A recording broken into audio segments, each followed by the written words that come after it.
This is not a banger. This is not a banger. And I know bangers. I know.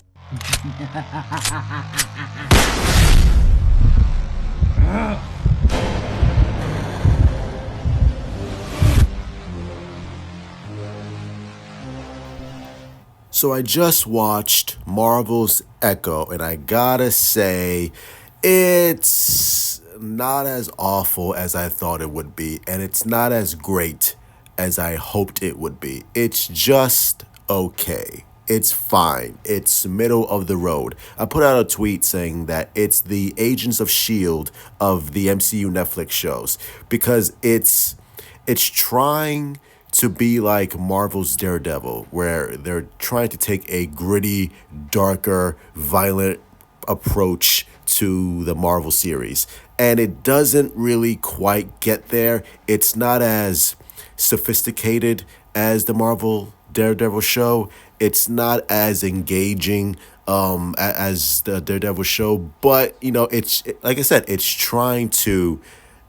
basically trying to copy the homework of Steven DeKnight's Daredevil show. And, kudos to them. It tries its best, but it just doesn't reach those levels. It feels like this show would be the perfect companion piece to Agent Carter and Agents of S.H.I.E.L.D. on Tuesday nights at 8 o'clock on ABC Family, right? it feels like it has that tone, which is weird because it's trying to engage with the older audience and bring back the older audience that love Daredevil so much. But again, it feels like a family show, which is weird because there are some violent scenes here and there, nothing too graphic, nothing too gruesome.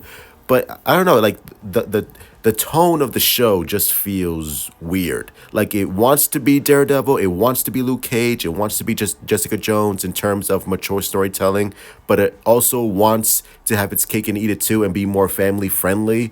And I'm just like, I'm confused on what they're trying to do with the show.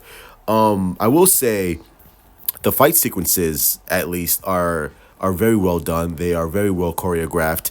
I love the Daredevil one take shots where the camera just follows the actors while they do their fight scenes. I love that aspect, and it was cool to see Charlie Cox as Daredevil once again. Like once he appears on the first episode and he has a fight scene with the actress, I thought that was like really cool. And I was like, hell yeah, we're back, baby, we're back. Nice job, kid.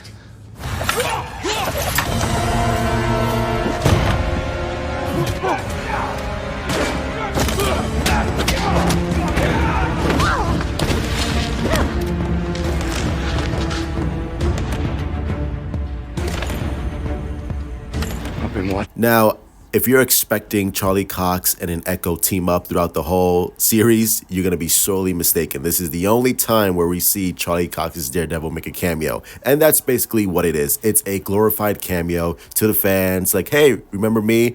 Don't forget about my show, which is coming, I don't know when, but enjoy the rest of the show because I'm gone. But the fight scene between these two characters was really well choreographed. And I thought it was a nice action set piece. So there you go. At least you can enjoy Charlie Cox's Daredevil in that sense. The actress, Alaqua Cox, I thought for a first-time actress, I thought she conveyed all the emotions quite well. She definitely has screen presence. And what I love about this actress is that she is thick. She is thicker than a Snickers. And which helps because she's well built and she has size. She has a nice physique, and it helps the action scenes be a lot more believable when she's, punching dudes in the face that are, twice her size. Because, compared to like Scarlett Johansson and other actresses who are like 5 foot, who are 5'2", 95 pounds, who are beating the shit out of 6'3" dudes, you're like, come on, that will never ever happen. But this actress, she's pretty tall. Like I said, she has a nice frame, she has a nice physique.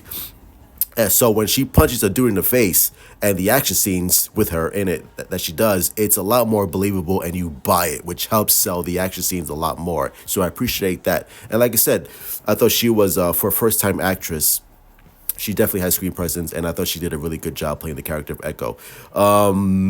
There are a lot of mystical elements, and there's a lot of flashbacks to Native American history, which kind of confuses me because I know this character is a well-trained fighter, but there's also a lot of mystical, supernatural elements that are at play throughout the show, and especially with her. So it makes me wonder, like, okay, is she human? Is she part supernatural? Like, what's going on there? Like, it wasn't really clear to me, and I think that's due to the writers, because I was a little confused. But I'm assuming she's just human. But like I said, there are supernatural elements to her, which is like, okay, that's it's cool, but I'm just like, I need a little bit more. I need a little bit more information. But to me, the best parts of this show is the dynamic between Ekko and Kingpin, Vincent D'Onofrio. I thought whenever those two are on screen, it's great. And of course, Vincent D'Onofrio playing Kingpin. I mean, he's fantastic in the role, and he's just as menacing as he was on the Daredevil show. And I thought those two actors playing alongside each other was really great, and they really have great chemistry. And I love those quiet, menacing undertones that play throughout the scene, because you don't know what the hell is going to happen, and I love that. But overall, it's not a bad show by any means. There are elements in there that I'm like, man, like this could be really something. Like this could have been a great show that could stand shoulder to shoulder with Marvel's Netflix's Daredevil. But there is, like I said, it feels like a TV show. It just feels like Agents of S.H.I.E.L.D. covered up in what's trying to be an adult show. It's trying to have its cake and eat it too. It's trying to appeal to the more mature audiences that left to Marvel, but it's also trying to be more family friendly. Like I said, it feels like a TV show. It doesn't have that cinematic quality that all the Netflix shows had. It feels like, this would be the perfect in-between show between Marvel's Agent Carter and Agents of S.H.I.E.L.D. on Tuesday night, 8 o'clock on ABC Family. That's what it feels like, which is a shame. But, like I said, overall, I enjoyed the show. It's only 5 episodes. They're 40 minutes each, and you can knock it out in a day. And I think you'll be entertained. It's not gonna be like, oh my God, Marvel is back. Yes, this is what I wanted. But you're also not gonna be like, not wanting to hang yourself. It's not a chore to get through this, season. I was thoroughly entertained watching it, but I was just hoping for a little bit more oomph to the show. But it is what it is. So that's gonna be it. Hit like, subscribe, follow me on Twitter, Instagram, Discord, TikTok. This is Cheeks, and let me know in the comments below. What do you think of Ekko? Will you be watching Ekko, or will you be like, nah, I think I'll pass on this show? But if you watch this show, I think you'll be entertained. You won't be angry watching it, which is, I guess, the best review I can give this show. Love you all. Stay safe. Truth out. What's the best bit about it? It ends.